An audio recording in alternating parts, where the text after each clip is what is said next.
Le 15 décembre 2024, lors de son 66e sommet à Abuja, la CEDEAO a officiellement entériné le retrait du Burkina Faso, du Mali et du Niger.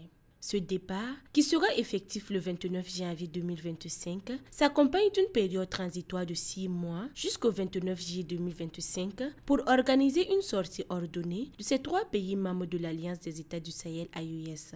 Depuis janvier 2024, l'AES avait exprimé sa volonté de quitter la CEDEAO, dénonçant des sanctions jugées inhumaines et l'inaction face aux défis sécuritaires de la région. Malgré des médiations entreprises par le président sénégalais Bassirou Diomaye Faye, les 3 pays ont maintenu leur position. Le président malien Assimi Goïta a qualifié leur décision de ferme et irréversible.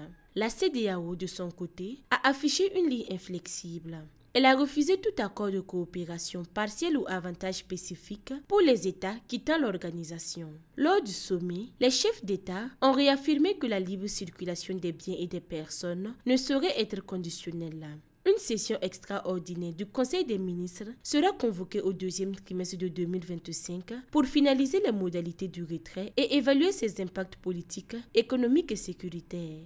Pour l'AES, la priorité reste la souveraineté et la sécurité de ses populations. Les frontières de ses membres resteront ouvertes aux citoyens ouest-africains, un geste symbolique pour préserver les liens entre les peuples. Cette rupture, qui coïncide avec le 50e de la CEDEAO en 2025, redéfinit les rapports de force en Afrique de l'Ouest.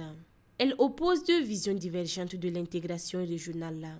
Une approche inclusive prônée par l'AES et la rigidité institutionnelle défendue par la CEDEAO. Une nouvelle ère s'ouvre dans les relations entre ces 2 blocs.